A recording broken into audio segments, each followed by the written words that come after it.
ఓం శ్రీ మాత్రే నమః. అందరికీ నమస్కారం అండి. సింహరాశి వారికి జూలై 24వ తేదీ వారి యొక్క రాశి ఫలితాల ప్రకారం రేపటి రోజున జరగబోయే విషయాలు తెలుసుకుందాం. ఇంకా ఈ రాశి వారు ఎవరైనా మన ఛానల్ని కొత్తగా చూస్తున్న వారు ఉంటే సబ్స్క్రైబ్ చేసుకుని వాళ్ళు దయచేసి సబ్స్క్రైబ్ చేసుకొని ఈ వీడియో మీకు నచ్చినట్లయితే లైక్ చేసి మాకు సపోర్ట్ చేయడం మాత్రం మర్చిపోకండి. మరి ఈ రోజున జరిగేటటువంటి ప్రధానమైన అంశాల గురించి తెలుసుకుందామండి. ఈ రోజు అయితే జాగ్రత్తగా ఉండవలసినటువంటి అంశంగా చెప్పుకోవచ్చు. ఎందుకంటే ఈ రోజున మీ జీవితంలో ఒక డెడ్ లైన్గా ఉండబోతోంది. ఎందుకు అంటే కనుక మధ్యాహ్నం 2:30 తర్వాత మీ జీవితంలో ఊహించినటువంటి ఒక మార్పు అనేది రాబోతుంది. శ్రీ సమ్మక్క సారక్క జ్యోతిష్యాలయం గురువు గారు విజయరాజు గారండి. ముఖం చూసి లేదా చేయి చూసి ఫోన్ కాల్ ద్వారా జాతకం అనేది చెప్పబడును. స్త్రీ పురుష వశీకరణ కూడా చేయబడును. గురువు గారు అన్ని సమస్యలకి మనకి పరిష్కారం అనేది చెప్పబడును.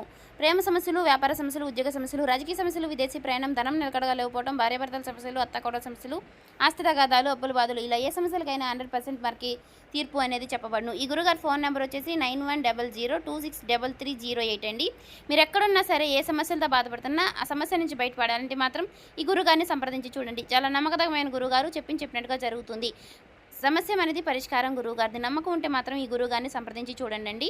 ఆ 2:30 దాటక ముందే మీరు ఒక ఫోన్ కాల్ ద్వారా కానీ ఏదైనా సరే ఒక విధంగా ఒక వార్త అనేది వినవచ్చండి. ఒక వ్యక్తి మీ తలుపు తట్టవచ్చు. ఆ వ్యక్తి ఎవరై ఉంటారు? ఆ వ్యక్తి ద్వారా ఆ వార్త వినగానే ఒక్కసారిగా మీ గుండె జల్లుమంటుంది. ఇది ఒక షాకింగ్ న్యూస్గా చెప్పుకోవచ్చు. అయితే ఈ వార్త మిమ్మల్ని భయపెట్టేటటువంటి వార్త కూడా కావచ్చండి. లేదంటే ఒక ఆనందంతో ఉక్కిరిబిక్కిరి చేసేటటువంటి ఒక శుభవార్త అయి కూడా ఉండవచ్చండి. మరైతే ఈ వీడియో మీ జీవితాన్ని తప్పకుండా మలుపు అయితే తిప్పబోతుందని చెప్పుకోవాలి.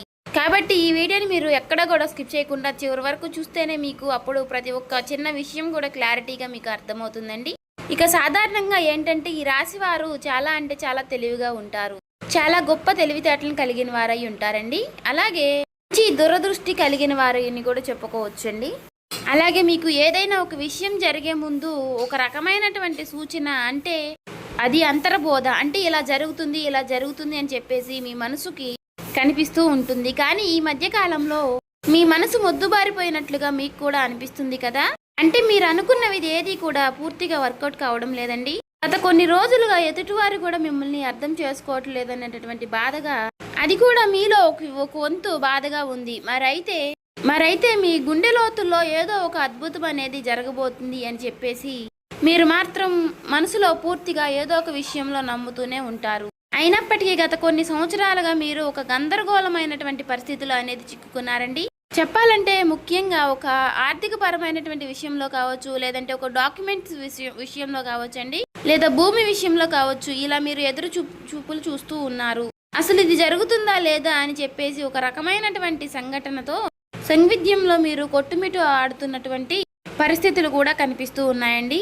మరైతే మీరు బాగా నమ్మినటువంటి కొంతమంది వ్యక్తులు కూడా మీ మీద నెగిటివ్గా సమాచారం అనేది చేస్తూ ఉండటం. అయితే రేపటి రోజున మీకు మధ్యాహ్నం ఈ టెన్షన్స్ కానీ, లేదంటే తర్వాత జరగబోయేటటువంటి అంశం గురించి కానీ తెలుసుకుంటే ఇది మీకు చాలా చాలా ప్రత్యేకంగా మీ జీవితంలో ఉండబోతుంది. ఇప్పుడు అసలు విషయానికి వస్తే కనుక రేపటి రోజున మధ్యాహ్నం 2:30 లోపు మీకైతే ఒక వార్త అయితే అందుతుందండి. ఆ వార్త ఏమిటి అంటే కనుక ఆ వార్త మీ జీవితాన్ని ఎన్నో మలుపులు తిప్పుతుంది. అంటే దీని గురించి మీరు ఎప్పుడో ఆశలు వదిలిపెట్టుకున్నటువంటి ఒక పాత విషయం గురించి ఆ చర్చ అనేది కావచ్చు. అదేంటంటే మీ ఆస్తి తగాదాలు ఏదైనా, ఇలా దానికి సంబంధించి మీ యొక్క విజయానికి కారణం కావచ్చు, లేదా ఎంతో కాలంగా మీరు ఎదురు చూస్తున్నటువంటి ఒక విదేశీ ప్రయాణం అయి ఉండవచ్చు. ఇంకా లేదంటే ఒక భారీ మొత్తం ఒక అమౌంట్ అనేది మీ అకౌంట్లో పడడం, దాని గురించి అయి ఉండవచ్చు. మరి మీకు రేపటి రోజున ఆ సమయంలో ఒక శుభ పరిమాణం అనే చెప్పుకోవచ్చండి. అందులో కూడా ఒక ట్విస్ట్ ఉంటుందండి. ఆ వార్త వినగానే మీకు నేరుగా అయితే ఆ వార్త ఏమీ రాదండి. ఏదైనా ఒక వ్యక్తి ద్వారా హఠాత్తుగా ఆ వార్త అనేది మిమ్మల్ని చేరుకుంటుంది. మీ గుండె ఎందుకు జల్లుమంటుంది అంటే ఆ వార్త వినగానే మీ గుండె జల్లుమనడానికి 2 రకాలైనటువంటి కారణాలు అయితే లేకపోలేదండి. మొదటిది ఏంటి అంటే నమ్మలేనటువంటి ఒక నిజం. అంటే ఇది మనకి సాధ్యం కాదు కదా అని పూర్తిగా ఫిక్స్ అయిపోయినటువంటి ఒక నిజం. కానీ ఆ వార్త వినగానే అది సాధ్యమైపోయినాయి అని తెలుసుకోగానే మీ యొక్క మెదడు మొద్దుబారిపోయినట్టుగా అయిపోతుంది. అంటే మీరు చాలా ఆశ్చర్యపోతారన్నమాట. ఆ షాకింగ్ న్యూస్ వల్ల వచ్చేటటువంటి ఎమోషన్ ఏదైతే ఉందో అది మీ గుండెను కూడా తాకుతుంది. ఇక ఆ వార్తతో పాటుగా ఒక పాత వ్యక్తి పేరు కూడా మీకు రేపటి రోజున బయటకు వస్తుంది. అతను లేదంటే ఆమె మరలా వారు మీ జీవితంలోకి రావడం అనేది జరుగుతుందన్నమాట. వారు వచ్చారా అనేటటువంటి ఒక షాకింగ్ అనేది మీలో కలుగుతుందండి. అది ఆనందం, భయం 2 కలగలిపినటువంటి ఒక రకమైనటువంటి ఒక గొప్ప అనుభూతిలాగా మీకు అనిపిస్తుంది. ఈ అనుభూతి కారణంగా మీకు ఊహించిన విధంగా వచ్చేటటువంటి ఆ ఒక్క వార్త కారణంగా మీరు ఒక్కసారిగా ఆశ్చర్యపోయేటటువంటి అవకాశాలు కూడా చాలా అంటే చాలా ఎక్కువగా కనిపిస్తున్నాయండి. అయితే అసలు మరి ఇప్పుడు ఇది ఎందుకు జరుగుతుంది అంటే, ఇప్పుడు మీరు సాధారణంగా మీరు ఈ 2 గంటల 30 నిమిషాల లోపు దీనికి కారణం ఏమిటంటే, మీరు గతంలో చేసినటువంటి ఒక రహస్యకరమైనటువంటి ఒక సహాయం అనేది, లేదంటే ఒక ఇన్వెస్ట్మెంట్లో మీరు పూర్తిగా మర్చిపోయినటువంటి పూర్తిగా ఒక పని, దానికి సంబంధించినటువంటి ఒక మంచి ఫలితాలను అయితే మీకు ఇప్పుడు ఇస్తుందండి. మీ వెనుక ఎవరో మీకు తెలియకుండానే ఈ పని అనేది పూర్తి చేస్తారు. ఎవరు చేసుంటారు అని చెప్పుకోవాలి అంటే మాత్రం ఆ భగవంతుడే చేశారని చెప్పుకోవాలి. అంటే ఈ రోజున కొంతమంది వ్యక్తులు ఆ నిజాన్ని బయట పెట్టాలి అని నిర్ణయించుకుని ఉంటారు. అయితే అందుచేత వారు ఊహించని విధంగా మీకు ఈ ధనలాభం అనేది మీదే, ఈ ఆస్తి కూడా మీదే, దానికి సంబంధించినటువంటి డాక్యుమెంట్స్ కానీ ఇలాంటివి ఏవైనా సరే తీసుకువచ్చి మీకు పూర్తిగా వివరణ అనేది చేస్తారండి. వీటన్నిటిని చూసుకుంటే కొంచెం రెస్ట్ తీసుకునేటటువంటి ప్రశాంతకరమైనటువంటి రోజు అని చెప్పుకోవచ్చు. ఊహించిన విధంగా వారు చెప్పడం వల్ల మీకు కొంచెం ఆశ్చర్యకరంగా అనిపిస్తుంది. అయితే దీనికి మరొక రీజన్ కూడా ఉందండి. గ్రహస్థితి పరంగా చూసుకున్నట్లయితే గనుక మీకు ఈ రోజున శని ప్రభావం అనేది కొంచెం తక్కువగానే కనిపిస్తుంది. అలాగే ఈ రోజున మీకు శని భగవానుడు మంచి అవకాశాలను కూడా ఇవ్వబోతున్నాడండి. రాహువుల యొక్క సంచారం, గురు దృష్టి మీ యొక్క రాశి యొక్క పైన కూడా పడిందండి. కాబట్టి ఈ 2 గంటల 30 నిమిషాలు అనేది ఈ రాశి వారికి ఒక ముహూర్తం లాంటిది అన్నమాట. మరి ఈ సమయంలో గ్రహాల యొక్క కలయిక వలన మీకు ఆశ్చర్యకరమైనటువంటి ధనలాభం కానీ, లేదంటే ఒక ముఖ్యమైనటువంటి కీలకమైనటువంటి వార్త వచ్చేటటువంటి అవకాశం, అది కూడా ఆ వార్త నుంచి వచ్చేటటువంటి ఒక లాభం మీకు అన్ని రకాలుగా చాలా అంటే చాలా ఆశ్చర్యకరమైనటువంటి విషయాలను అయితే కలిగిస్తాయండి. అయితే ముఖ్యంగా దీనివల్ల ఏంటంటే, మీరు మీ జీవితంలో ప్రధానంగా చూసుకున్నట్లయితే రేపటి రోజున మీకు ఉన్నటువంటి కొన్ని పెద్ద పెద్ద టెన్షన్స్ కూడా తగ్గుతాయండి. సమాజంలో గౌరవ ప్రతిష్టలు కూడా పెరుగుతాయి. ఆ వార్త వినగానే మీరు ముందు ఎమోషనల్ అయిపోతారు. కానీ ఆ సమయంలోనే మీరు తప్పుడు నిర్ణయాలు తీసుకునే అవకాశాలు కూడా కనిపిస్తున్నాయండి. అంటే అలాగే ఏదైనా మీరు కొంచెం అంటే మీకు బీపీ, అనారోగ్య సమస్యలు ఉన్నవారు కూడా ఆవేశపడిపోయి తొందరపడి నిర్ణయాలు తీసుకోకుండా కొంచెం ప్రశాంతంగా నిర్ణయాలు తీసుకోవడం, సమర్థవంతంగా ఎదుర్కొనేటటువంటి ప్రయత్నం అనేది చేయాలండి. అటువంటి శక్తి ఉన్నప్పుడు ఏ విధంగా కూడా మనం భయపడాల్సిన అవసరం అయితే లేదండి. ప్రతి ఒక్క మనిషి విషయంలోనూ కూడా శుభవార్తలు, అశుభవార్తలు సాధారణం. ఒక్కొక్క రోజు మనకు చాలా ప్రశాంతంగా అనిపిస్తుంది. ఒక్కొక్క రోజు అసలు ఈ రోజే బాగాలేదు, చాలా ఒత్తిడిగా ఉంది, నిద్ర లేచినప్పటి నుంచి ఎవరి ముఖం చూసాము అన్నట్లుగా ఒక రకమైనటువంటి ఫీలింగ్ అనేది మనలో కలుగుతూ ఉంటుంది. అలా ఒక్కొక్క రోజు ఒక్కొక్క రకంగా ఉంటుంది అన్నమాట. కాబట్టి ఒక్కొక్క రోజు మనకు సంబంధించినటువంటి పనుల్లో కొన్నిటిలో ప్రశాంతత అనేది కనిపిస్తుంది.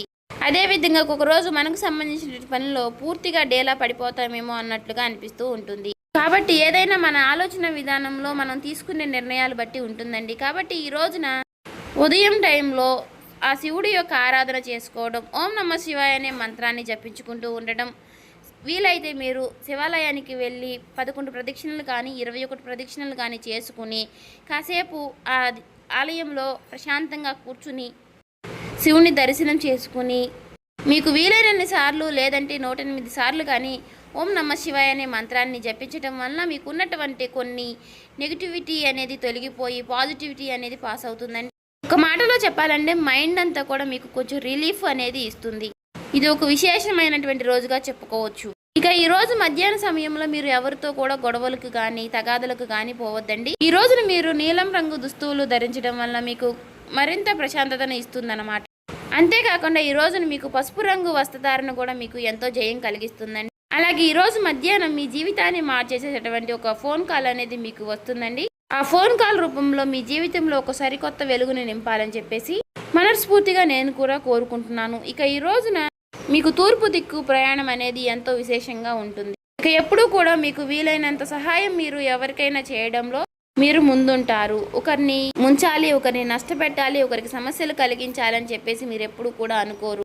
మీ మనసులో కూడా మీకు ఎప్పుడూ కూడా అలాంటి ఊహలు కూడా రావండి. కాబట్టి మీ మంచితనం వల్లే మీకు ఎప్పుడూ కూడా మంచి జరుగుతూ ఉంటుంది. అలా మీకు ఆగిపోయినటువంటి పనుల్లో కూడా ఒక మంచి మార్పులు కలగడానికి అది కూడా ఒక సహాయపడుతుందండి. అలాగే మనం ఎప్పుడైనా సరేనండి చేసినటువంటి మంచి పనులు మనకి ఒక్కొక్క రోజు మనకి అవే సహాయపడుతూ ఉంటాయని చెప్పుకోవచ్చు.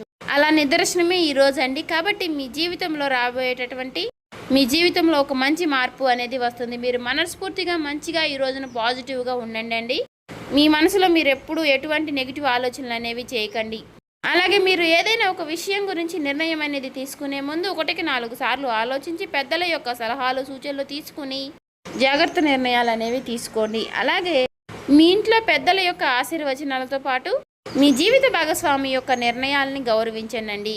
ఇక ఈ రోజున మీరు బయటికి వెళ్ళే ముందు ఆ శివుడి యొక్క బసం కానీ లేదంటే సింధూరాన్ని కానీ ధరించండి నుదుటిన. ఇలా ధరించడం వల్ల మీకు వచ్చేటటువంటి కొన్ని నెగిటివ్ ఆలోచనలు నెగిటివ్ సమస్యలు అనేవి తొలగిపోతాయి. అంతా కూడా పాజిటివిటీగా ఉంటుంది. మీ మనసు కూడా చాలా ప్రశాంతంగా ఉంచుకోనండి. నలుగురితో నవ్వుతూ మాట్లాడండి. ఎవరి మీద కూడా చిరాకు పడడం కోప్పడడం ఇలాంటి పనులు చేయకండి. అలాగే మీకు వచ్చేటటువంటి సంకేతాల ద్వారానే మీకు రిజల్ట్ అనేది చాలా కనిపిస్తూ ఉంటుంది. కాబట్టి మీరు కొన్ని ఏవైనా సరేనండి వచ్చినప్పటికీ వాటి గురించి ఆలోచిస్తూ ఉండండి. సో చూశారు కదండి, ఈ వీడియో కనుక మీకు నచ్చినట్లయితే ఓం శ్రీ మాత్రే నమః అని కామెంట్ చేసి లైక్ చేసి మాకు సపోర్ట్ చేయడం మాత్రం మర్చిపోకండి. ఇంకా ఎవరైనా మన ఛానల్ సబ్స్క్రైబ్ చేసుకునే వాళ్ళు ఉంటే దయచేసి సబ్స్క్రైబ్ చేసుకోండి.